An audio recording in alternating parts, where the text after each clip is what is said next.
नमस्कार, ये आकाशवाणी पटना है। अब आप खालिद रशीद से प्रादेशिक समाचार सुनिए। केंद्र सरकार ने सर्दी, खांसी और मधुमेह में इस्तेमाल की जाने वाली 328 दवाओं की बिक्री और वितरण पर तत्काल प्रभाव से लगाई रोक। भाजपा और जदयू ने कहा, एनडीए में लोकसभा सीटों के बंटवारे को लेकर कोई विवाद नहीं है। मुख्यमंत्री नीतीश कुमार ने कहा, हिंसा और पुलिस पर हमला किसी भी कीमत पर बर्दाश्त नहीं किया जाएगा। और विजय हजारे चैंपियनशिप के लिए 15 सदस्यीय बिहार क्रिकेट टीम की घोषणा। केंद्र सरकार ने सर्दी, खांसी और मधुमेह में इस्तेमाल की जाने वाली 328 दवाओं की बिक्री और वितरण पर तत्काल प्रभाव से रोक लगा दी है। इन दवाओं को सेहत के लिए नुकसानदेह माना जाता है। केंद्रीय स्वास्थ्य और परिवार कल्याण मंत्रालय की ओर से जारी विज्ञप्ति में कहा गया है कि दवा तकनीकी सलाहकार बोर्ड की सिफारिशों के आधार पर इन दवाओं की बिक्री पर रोक लगाई गई है। बोर्ड ने अपनी रिपोर्ट में कहा है कि इन 328 दवाओं में फिक्स्ड डोज कॉम्बिनेशन एफडीसी की निहित सामग्री का कोई चिकित्सीय औचित्य नहीं है और इससे स्वास्थ्य को नुकसान पहुंच सकता है।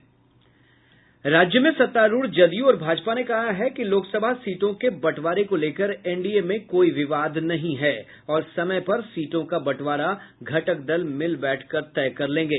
भाजपा के बिहार प्रभारी भूपेंद्र यादव ने बोधगया में कहा कि राज्य की सभी 40 सीटों पर जीत का फार्मूला तय कर लिया गया है। सीटों के बंटवारे पर कोई विवाद नहीं है। उन्होंने कहा कि सही समय आने पर फैसला ले लिया जाएगा और इसकी घोषणा भी की जाएगी। उधर जदयू के प्रदेश अध्यक्ष वशिष्ठ नारायण सिंह ने भी स्पष्ट किया है कि सीटों के बंटवारे पर एनडीए में कोई विवाद नहीं है और मामले को शीघ्र सुलझा लिया जाएगा। उन्होंने कहा कि एनडीए की सरकार में बिहार का तेजी से विकास हो रहा है। श्री सिंह ने कहा कि विपक्ष के पास बहस का कोई सार्थक मुद्दा नहीं है। मुख्यमंत्री नीतीश कुमार ने बालू माफिया, भूमि माफिया और अन्य असामाजिक तत्वों द्वारा पुलिस पर हमले को असहनीय बताते हुए कहा कि इन हमलावरों के खिलाफ सख्त और त्वरित कार्रवाई की जाएगी। पटना में विधि व्यवस्था की समीक्षा बैठक में उन्होंने कहा कि कानून का राज स्थापित करना सरकार का संवैधानिक दायित्व है और कानून को हाथ में लेने वालों को बख्शा नहीं जाएगा। मुख्यमंत्री ने कहा कि वर्ष 2006 में बिहार में 3 तरह के थाने चिन्हित कर प्रत्येक थाने में रिवॉल्विंग फंड की व्यवस्था की गई थी, जो हर हाल में उपलब्ध होना चाहिए। श्री कुमार ने कहा कि अपराधों की संख्या के साथ ही अपराध की प्रकृति का विश्लेषण किया जाना चाहिए। पटना जिले के बिहटा थाना क्षेत्र में सोन नदी में बालू के अवैध खनन की शिकायत मिलने के बाद पहुंची पुलिस पर बालू माफियाओं की ओर से फायरिंग की गई। इसके बाद पुलिस ने जवाबी कार्रवाई करते हुए फायरिंग की और 11 बालू माफियाओं को गिरफ्तार कर लिया। गोलीबारी में किसी के हताहत होने की सूचना नहीं है। केंद्रीय मंत्री रविशंकर प्रसाद ने कहा है कि कांग्रेस SC/ST एक्ट पर साजिश कर रही है और भाजपा इस साजिश को बेनकाब करेगी। बोधगया में उन्होंने कहा कि कांग्रेस ने कभी भी अनुसूचित जाति, जनजाति और पिछड़े वर्ग के कल्याण के लिए कोई काम नहीं किया। श्री प्रसाद ने कहा कि केंद्र की एनडीए सरकार ने अनुसूचित जाति, जनजाति और पिछड़े वर्गों के सामाजिक सशक्तिकरण और विकास योजनाओं में भागीदारी सुनिश्चित करने के लिए कई कार्यों की शुरुआत की है। केंद्रीय प्रशासनिक अधिकरण कैट ने कहा है कि मृत सरकारी सेवक की विधवा पुनर्विवाह के बाद भी पारिवारिक पेंशन की हकदार होगी। कैट ने यह आदेश दिल्ली निवासी रेणु गुप्ता के मामले की सुनवाई के दौरान दिया है। प्रादेशिक समाचार आप आकाशवाणी पटना से सुन रहे हैं। बिहार विद्यालय परीक्षा समिति ने मैट्रिक और इंटर की वार्षिक परीक्षा 2019 के लिए परीक्षा फॉर्म भरने की तिथि घोषित कर दी है। बिहार विद्यालय परीक्षा समिति के अध्यक्ष आनंद किशोर ने बताया कि मैट्रिक के लिए 14 सितंबर से फॉर्म भरने की प्रक्रिया शुरू होगी। स्कूल प्रशासन 14 से 18 सितंबर तक परीक्षार्थियों को रजिस्ट्रेशन नंबर के साथ परीक्षा फॉर्म डाउनलोड करके देंगे। इसके बाद उस परीक्षा फॉर्म को भरा जाएगा। ये प्रक्रिया पूरी होने के बाद 19 से 25 सितंबर तक बिहार बोर्ड के पोर्टल पर आवेदनों को अपलोड किया जाएगा। उन्होंने कहा कि इंटर के परीक्षार्थियों को रजिस्ट्रेशन नंबर के साथ परीक्षा फॉर्म डाउनलोड करके 20 से 25 सितंबर के बीच कॉलेज और स्कूल प्रशासन द्वारा दिया जाएगा। इसके बाद स्कूल और कॉलेज प्रशासन 25 सितंबर से 1 अक्टूबर तक परीक्षा फॉर्म बिहार बोर्ड के पोर्टल पर अपलोड करेंगे। बिहार विद्यालय परीक्षा समिति द्वारा वार्षिक परीक्षा 2019 के लिए मैट्रिक और इंटर की परीक्षा का फॉर्म सेंटअप परीक्षा के पूर्व भरवाया जा रहा है। राज्यपाल लालजी टंडन ने कहा है कि कृषि और पशुधन देश की ग्रामीण अर्थव्यवस्था की रीढ़ हैं। पटना में आयोजित कार्यक्रम में उन्होंने कहा कि पशुधन का विकास होने से गरीबों का भी आर्थिक सशक्तीकरण होगा। राज्यपाल ने कहा कि बिहार पशु विज्ञान विश्वविद्यालय को देशी नस्ल की गौ पशुओं की नस्ल के सुधार की दिशा में तेजी से कार्य करना चाहिए तथा आवश्यक शोध कार्य भी होने चाहिए।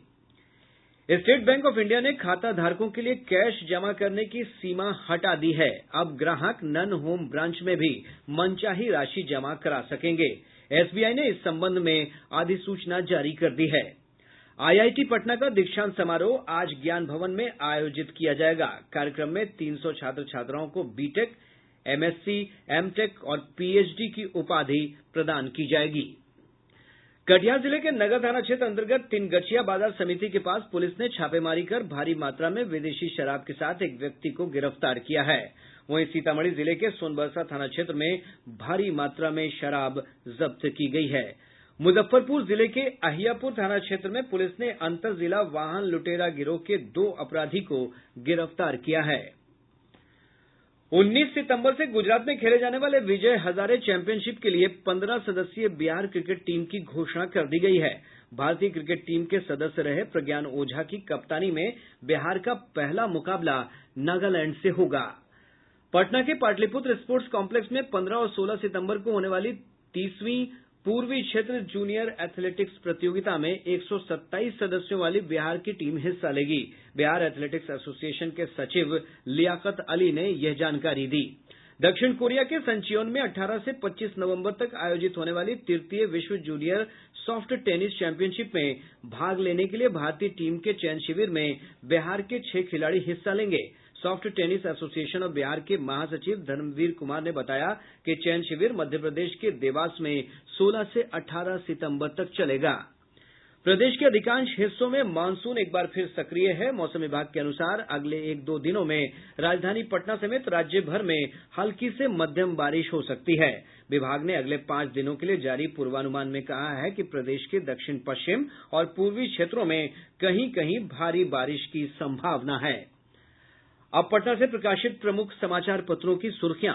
आज के सभी समाचार पत्रों ने अलग अलग खबरों को अपनी सुर्खी बनाया है। दैनिक हिन्दुस्तान ने मुख्यमंत्री नीतीश कुमार के उस बयान को सुर्खी बनाया है जिसमें उन्होंने कहा कि हिंसा और पुलिस पर हमला बर्दाश्त नहीं। दैनिक जागरण ने कल आए भूकंप को सुर्खी बनाते हुए लिखा है, बिहार समेत देश के कई राज्यों में हिली धरती। दैनिक भास्कर ने भाजपा के प्रदेश प्रभारी भूपेंद्र यादव के उस बयान को प्रमुखता दी है जिसमें उन्होंने कहा है कि हर घर हर वोटर तक पहुंचेगी भाजपा। प्रभात खबर की सुर्खी है, ग्रामीण बसावटों को जोड़ने में बिहार को पहला स्थान। और अब अंत में मुख्य समाचार। केंद्र सरकार ने सर्दी, खांसी और मधुमेह में इस्तेमाल की जाने वाली 328 दवाओं की बिक्री और वितरण पर तत्काल प्रभाव से लगाई रोक। भाजपा और जदयू ने कहा, एनडीए में लोकसभा सीटों के बंटवारे को लेकर कोई विवाद नहीं है। मुख्यमंत्री नीतीश कुमार ने कहा, हिंसा और पुलिस पर हमला किसी भी कीमत पर बर्दाश्त नहीं किया जाएगा। और विजय हजारे चैंपियनशिप के लिए 15 सदस्यीय बिहार क्रिकेट टीम की घोषणा। इसके साथ ही आकाशवाणी पटना से प्रसारित प्रादेशिक समाचार का ये अंक समाप्त हुआ।